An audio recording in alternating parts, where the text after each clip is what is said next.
Hello friends, my name is Amit. स्वागत करता हूं आपका स्मार्ट कीड़ा यूट्यूब चैनल पर। आज हम लाएंगे एक नया कॉन्सेप्ट।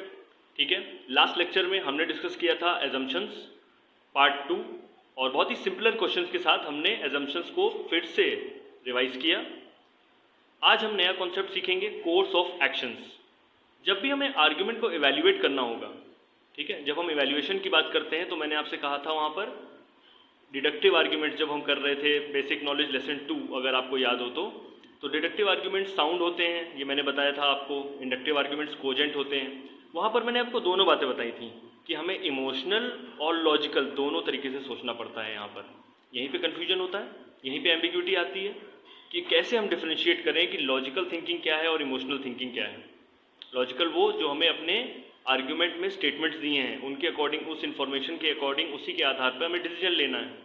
बट कहीं ना कहीं जब हम कोर्स ऑफ एक्शन की बात करेंगे तो वहाँ पर हमारा पास्ट एक्सपीरियंस भी ऐड ऑन हो जाएगा। तो ये सब बातें हम कैसे समझेंगे? बिल्कुल वैसे ही जैसे मैं हर बार समझाता हूँ, एक पर्टिकुलर डायग्राम की मदद से। तो ये रहा वो डायग्राम। अब यहाँ पर आप एक स्टेटमेंट देख सकते हैं, ये सेंटर में एक स्टेटमेंट लिखा गया है, टाइम इज़ मनी। जब मैं ये सुनता हूँ टाइम इज़ मनी तो मेरे माइंड में दो बातें आ रही हैं इस समय। लॉजिकली अगर मैं सोचूं तो यहाँ पर बोला गया है डिडक्टिवली कि टाइम मनी है, ठीक है, बस इतना मुझे बताया गया है। इमोशनली अगर मैं सोचूं तो मुझे पता है पैसे को वेस्ट नहीं किया जाता है। और जब मैं बोलूँगा टाइम इज़ मनी, यानी कि एक यहाँ पर मिसिंग प्रीमाइस है। एक अगर प्रीमाइस में इसमें जोड़ दूँ, money should not be wasted, suppose करो यहाँ पर एक प्रीमाइस और ऐड कर दिया जाए कि money should not be wasted and time is money, तो क्या मैं बोल सकता हूँ कि time should also not be wasted? जी हाँ, बिल्कुल डिडक्टिवली मैं इसको डिड्यूस कर सकता हूँ। इमोशनल सेंस से मेरे पास एक नया प्रीमाइस है, एक मिसिंग प्रीमाइस है, वो एक इमोशनल सेंस से आया।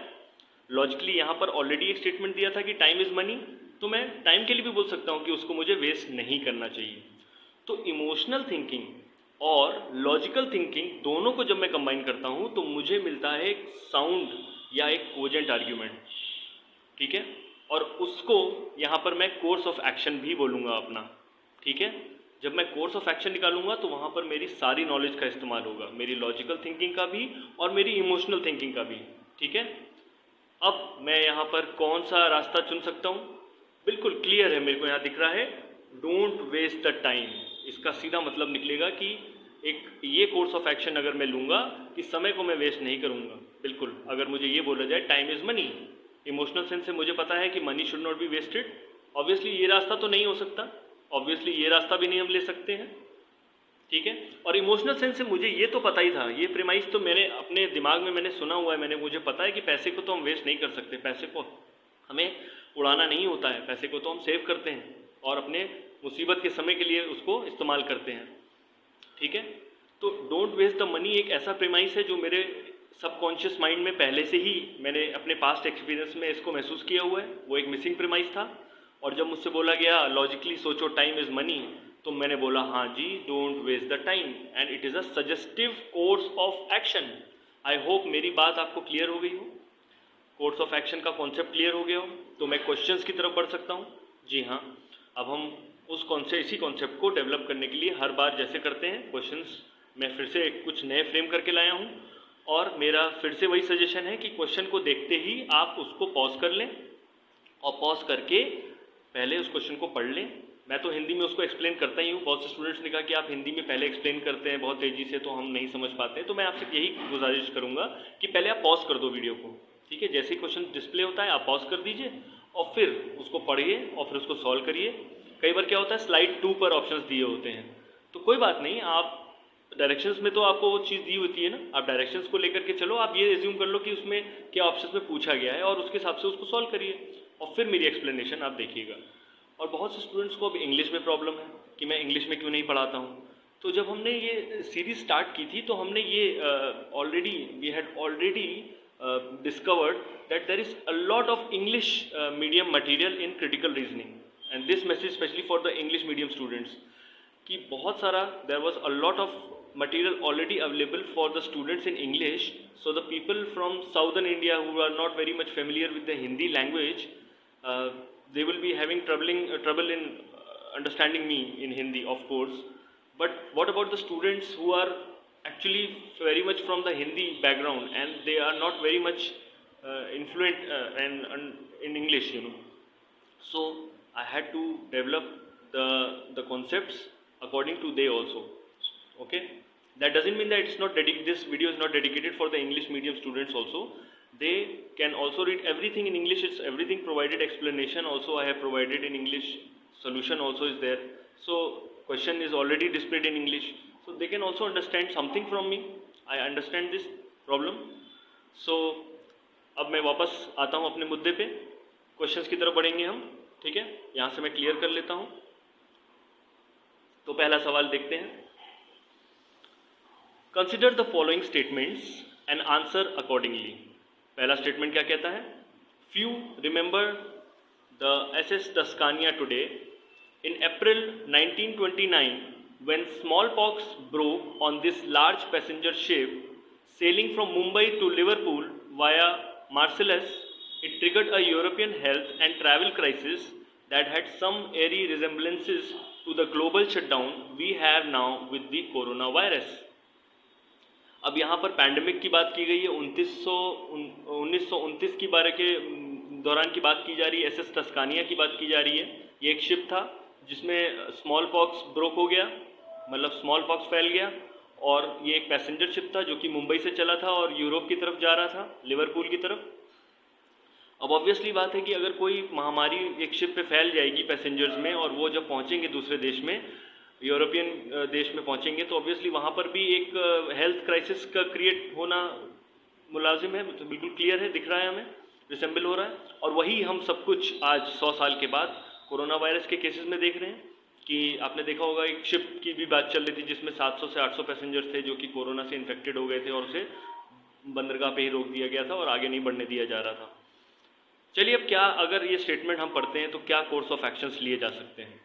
तो पहला तो यहाँ पर दिया है, worried with the prospect of pandemic countries should ban travel from the countries where the infections have started. क्या ये एक्शन हमें लेना चाहिए कि पैंडेमिक को नहीं बढ़ने देना चाहिए और कंट्रीज़ को बैन कर देना चाहिए ट्रैवल अपना?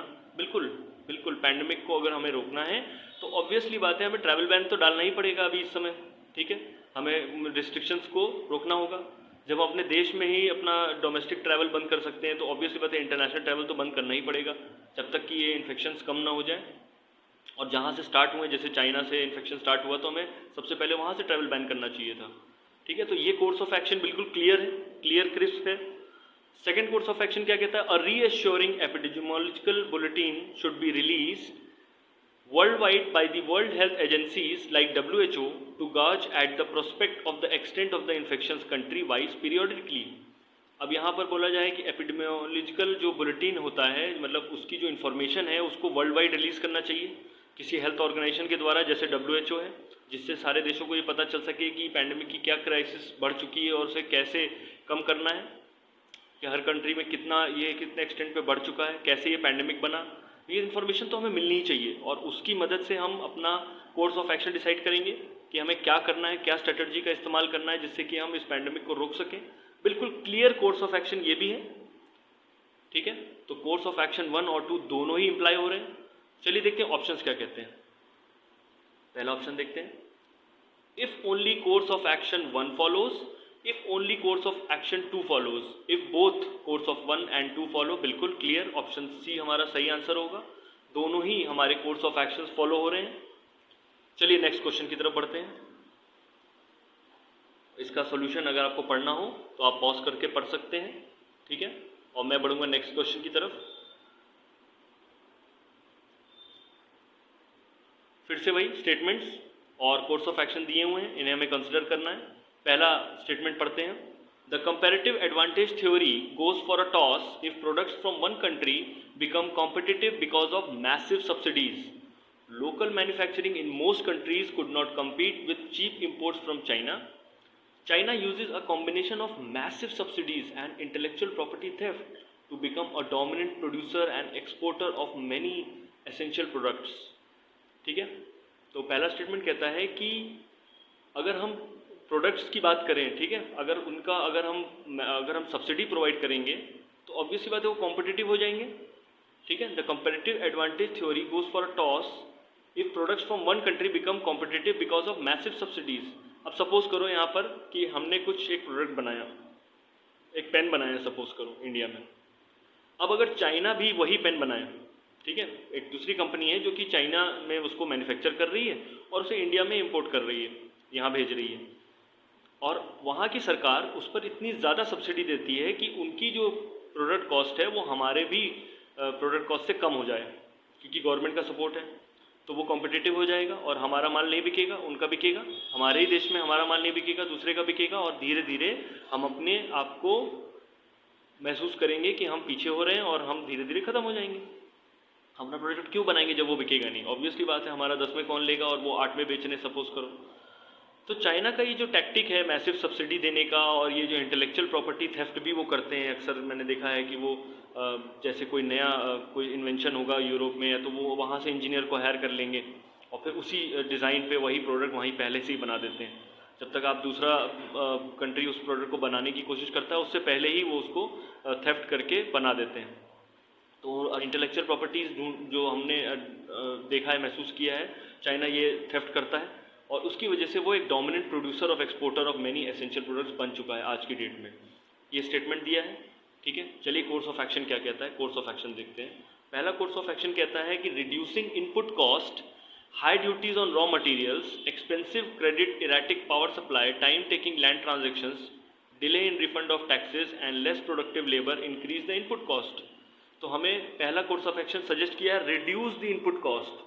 अब इसको एक्सप्लेन भी किया है यहाँ नीचे कि इनपुट कॉस्ट को कैसे बढ़ा दिया है हमने क्या किया, ड्यूटी लगा दी बहुत ज़्यादा रॉ मटेरियल्स पे, और बहुत ज़्यादा एक्सपेंसिव क्रेडिट देने लगे हम, बहुत ही महंगा ब्याज पे लोन देने लगे लोगों को, ऑब्वियसली कंपनीज़ को, मैन्युफैक्चरिंग कंपनीज़ को, उनको उल्टा सीधा पावर सप्लाई का रेट ऑफ इंटरेस्ट भी बहुत बढ़ा दिया हमने। लैंड की ट्रांजेक्शन्स का भी बहुत ज़्यादा टाइम लगा उनको लैंड देने में। उसके बाद टैक्सेस में भी डिले किया उनके रिफंड में, और बहुत ही लेस प्रोडक्टिव लेबर होने की वजह से उनकी इनपुट कॉस्ट बढ़ गई। तो ऑब्वियसली बात है कि जो हमारा मैन्युफैक्चरिंग बेस है वो कमज़ोर हो गया, तो हमें इनपुट कॉस्ट को कम करना है, इन सारी चीज़ों को हटाना है। ये पहला कोर्स ऑफ एक्शन कह रहा है। और दूसरा कह रहा है expand manufacturing and trade of the products of the world buys most, यानी दुनिया जो सबसे ज़्यादा माल खरीदती है आप वो बनाइए। आप इलेक्ट्रॉनिक्स बनाइए, आप ऑर्गेनिक मटेरियल्स बनाइए, मशीनरी एपरल्स बनाइए, टेलीकॉम इंडस्ट्री के सामानों को बनाइए और उसको एक्सपोर्ट करिए, ठीक है। तो ये दो कोर्स ऑफ एक्शंस दिए हैं जिससे हम चाइना को बीट कर सकते हैं। यहाँ स्पेसिफिकली एक किसी भी कंट्री के बारे में बात भी हो रही है, तो हम इंडिया को कंसिडर करके चल सकते हैं कि कैसे हम चाइना को बीट कर सकते हैं। तो ये दो कोर्स ऑफ एक्शंस हम फॉलो करेंगे, तभी हम ऊपर वाले स्टेटमेंट में जो सारी चीज़ें दी हैं उसको बीट कर पाएंगे। ऑब्वियसली दोनों कोर्स ऑफ एक्शन फॉलो हो रहे हैं, तो मेरा आंसर क्या होगा? ऑप्शन, अगर हम देखें तो फिर से वही है, ओनली 1 ओनली 2, जी हाँ दोनों फॉलो होंगे, तो हम टिक कर सकते हैं ऑप्शन सी पे, ठीक है। इसका सॉल्यूशन फिर पोस्ट किया है मैंने यहाँ पर, आप देख सकते हैं, इसको पॉज करके पढ़ लीजिए और मैं बढ़ूंगा नेक्स्ट क्वेश्चन की तरफ। क्वेश्चन 3 कहता है the fact is that the current environment impact assessment and environmental clearance process in India is defunct. यहाँ पर एनवायरमेंट के जो लॉज से रिलेटेड जो असेसमेंट होता है और उसका जो क्लियरेंस प्रोसेस होता है उसके बारे में बताया गया है कि वो डिफंक्ट हो चुका है इंडिया में, ठीक है। डिफंक्ट का मतलब अब वो बेसलेस हो चुका है, उसमें काफ़ी दम नहीं रहा, उसमें टुथलेस है वो, उसमें इतनी जान नहीं है। तो अब क्या कोर्स ऑफ एक्शंस हमें फॉलो करने चाहिए उसको ठीक करने के लिए? A new environment impact assessment law based on sound science and robust and transparent decision making process to safeguard environment and community rights as well as to reduce investment risk of industries should be demanded। अब इन्होंने कहा कि आप एक नया environmental law लाइए, बहुत ही sound और रोबस्ट होना चाहिए उसमें डिसीजन मेकिंग प्रोसेस, ताकि हमारा एनवायरनमेंट बच सके और कम्युनिटी राइट्स का भी ध्यान रखा जाए। और इसकी तरह इससे क्या होगा कि हम रिड्यूस करेंगे investment risk of the industries, ठीक है। इंडस्ट्रीज का भी नुकसान नहीं होना चाहिए, तो कुछ ऐसा लॉ आना चाहिए ताकि दोनों के लिए बेनिफिशियरी हो, कम्युनिटी के लिए भी, एनवायरनमेंट के लिए और एज वेल एज कंपनीज के लिए भी, ठीक है। क्योंकि जब भी आप कोई सेटअप करते हो, कोई मैन्युफैक्चरिंग आप डालने जा रहे हो या कोई फैक्ट्री डालने जा रहे हो, तो आपको एनवायरनमेंट क्लियरेंस लेना पड़ता है, ठीक है। और अगर आपका वो ऑलरेडी अगर उस लॉ में दम नहीं होगा तो बहुत सारी प्रॉब्लम्स आ जाएंगी, ठीक है। तो इसीलिए उसको थोड़ा सा साउंड बनाने की आवश्यकता है, उसको स्ट्रॉन्ग बनाने की आवश्यकता है। तो कोर्स ऑफ एक्शन 1 तो फॉलो हो रहा है, बिल्कुल क्लियर, तो बिल्कुल रिट्रेट हो रहा है, इको हो रहा है। कोर्स ऑफ एक्शन 2 कहता है corporate environmental responsibility should be fixed directing companies to earmark at least 2% of the capital investment on the CER, यानी कि कॉर्पोरेट एनवायरमेंट रिस्पॉन्सिबिलिटी। तो अब हर कॉर्पोरेट की एक इन्वायरमेंटल रिस्पॉन्सिबिलिटी फिक्स की जाए और मतलब वो 2% ऑफ द इनकम एनवायरमेंट को दें, ये बताया गया है। तो क्या पहला स्टेटमेंट जो हम दे रहे थे, जो हमने स्टेटमेंट में बताई थी, इन्वायरमेंटल इम्पैक्ट असेसमेंट की बात कर रहे थे, आप क्लियरेंस प्रोसेस की बात कर रहे थे, अब आप बिल्कुल अलग कोर्स ऑफ एक्शन पे चले गए हैं। ये एक सजेस्टिव कोर्स ऑफ एक्शन हो सकता है लेकिन लॉ के आधार पे, ठीक है। तो obviously course of action 2 follow नहीं होगा। अगर हम इसको अगर स्टेटमेंट 1 से अगर इंडक्शन देखें तो बहुत दूर की बात कर दी हमने। अब हम एकदम से ही हट गए, कॉर्पोरेट एनवायरमेंट रिस्पॉन्सिबिलिटी पे चले गए, जिसका इस पर्टिकुलर एनवायरमेंट इम्पैक्ट असेसमेंट वाली लॉ से कोई लेना देना नहीं, क्लियरेंस प्रोसेस से उसका कोई लेना देना नहीं। आप 2% खर्च करिए, आप 3%, आप 1%, वो अब ऑब्वियसली बात है वो लॉ डिसाइड करेगा, ठीक है। तो ये कोर्स ऑफ एक्शन 2 फॉलो नहीं हो रहा है, course of action 1 clear follow हो रहा है। तो क्या मेरे ऑप्शंस होंगे? मेरे ऑप्शन होगा only course of action 1 will follow, ठीक है। बाकी को हम रिजेक्ट कर सकते हैं। इसका एक्सप्लेनेशन फिर दिया हुआ है, आप पढ़ सकते हैं, सिंपल लैंग्वेज में दिया है, पॉज करके पढ़ सकते हैं। और मैं बढ़ूंगा फिर वही नेक्स्ट क्वेश्चन की तरफ। लास्ट क्वेश्चन है हमारा आज के सेशन का ये, when IAS officers are appointed they are well educated, ठीक है, यंग एंड आइडियलिस्टिक। अब हम यहाँ IAS ऑफिसर्स की बात कर रहे हैं। जब वो अपॉइंट किए जाते हैं उस दौरान वो बहुत ही ज़्यादा वेल एजुकेटेड होते हैं, यंग होते हैं और उनके अंदर इंस्पिरेशन होती है कुछ करने की। But unfortunately in spite of some training opportunities the human capital begins to depreciate and idealism begins to wane, ठीक है। मतलब उनको इतनी अच्छी ट्रेनिंग अपॉर्चुनिटीज़ मिलने के बावजूद अनफॉर्चुनेटली ऐसा होता है कि उनका जो आइडियलिस्टिक माइंडसेट है वो डिप्रिशिएट कर जाता है, वेन हो जाता है, ठीक है। They face the realities of raising a family, less than ideal working conditions, being subject to the capriciousness of ministers and power brokers. बिल्कुल वो एक कठपुतली की तरफ महसूस करने लगते हैं जो कि पावर ब्रोकर्स और मिनिस्टर्स के अंडर हैं। जो उनका इंस्ट्रक्शन होता है उनको उससे फॉलो करना होता है, डिस्पाइट उनके आइडियलिज्म, जो उन्होंने अपनी पढ़ाई में, जो उन्होंने अपने सिंसियरिटी, जो उन्होंने अपना सीखा है उसको भूल करके उन्हें वो एक्शंस लेने पड़ते हैं जो कि मिनिस्टर्स को अच्छे लगते हैं। तो उनके पास आइडियल वर्किंग कंडीशंस नहीं है, इस वजह से भी वो दुखी हो जाते हैं। और उनको एक फैमिली को भी रेस करना है, तो ऑब्वियसली बात है उन्हें सिस्टम के साथ चलना पड़ेगा, ठीक है। मतलब वो उसमें से निकल नहीं पाएंगे, वो एक चक्रव्यूह में फंसे हुए हैं और उस चक्रव्यूह के अकॉर्डिंग ही उनको चलना है, ठीक है। अब क्या कोर्स ऑफ एक्शन हो सकता है? बिल्कुल पहला कोर्स ऑफ एक्शन देखते हैं। We should provide an attractive exit path to overcome entrenchment.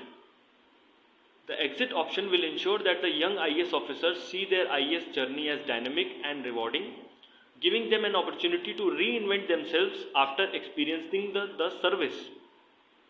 बिल्कुल हमने पहले जो स्टेटमेंट में इको हुआ वो यही हुआ कि वो एक चक्रव्यूह में फंसे हुए महसूस हुए। जब उन्होंने ज्वाइन किया था तब तो वो बहुत ही ज़्यादा एंथुजियास्टिक थे, और उसके बाद जब उन्होंने रियलिटी ऑफ द वर्क देखा, जब वो वर्किंग कंडीशन उनकी उतनी अच्छी नहीं रही, ऑब्वियसली बात है जब कोई ऐसा ऑफिसर होगा जो ये नहीं करना चाहेगा तो वो एक एग्जिट ऑप्शन देखेगा। पर उसके लिए क्या एग्जिट हो सकता है? एक IAS ऑफिसर एग्जिट करके कहाँ जाएगा? उसके लिए कुछ अट्रैक्टिव पाथ होना चाहिए कि वो प्राइवेट में जाए, अच्छे जॉब में जाए, फिर से अगर वो नहीं करना चाहता गवर्नमेंट जॉब तो वो शिफ्ट हो सकता है, वो एक अच्छे पैकेज पे जा सकता है, किसी एक अट्रैक्टिव पाथ पे जा सकता है। तो ये कोर्स ऑफ एक्शन 1 हमारा फॉलो होगा। ये एक रास्ता बता रहा है उसके लिए कि कैसे IAS ऑफिसर्स को निजात मिल सकती है, यानी कि उनको एक वॉलंटरी रिटायरमेंट की बात हो रही है यहाँ पर। बिल्कुल इवन आर्मी में भी हमने देखा है कि 5 साल के बाद एक शॉर्ट सर्विस कमीशन के बाद आप रिटायरमेंट ले सकते हैं, आप VRS ले सकते हैं, आप बाहर जा सकते हैं, एग्जिट ऑप्शन है। पर क्या IAS ऑफिसर्स के लिए कोई एग्जिट ऑप्शन है? अभी तक मैंने नहीं सुना इस बारे में। तो कोर्स ऑफ एक्शन 1 हो सकता है, बिल्कुल क्लियर हो सकता है। कोर्स ऑफ एक्शन 2 कहता है corrupt officers and misuse of power should be checked through tougher laws.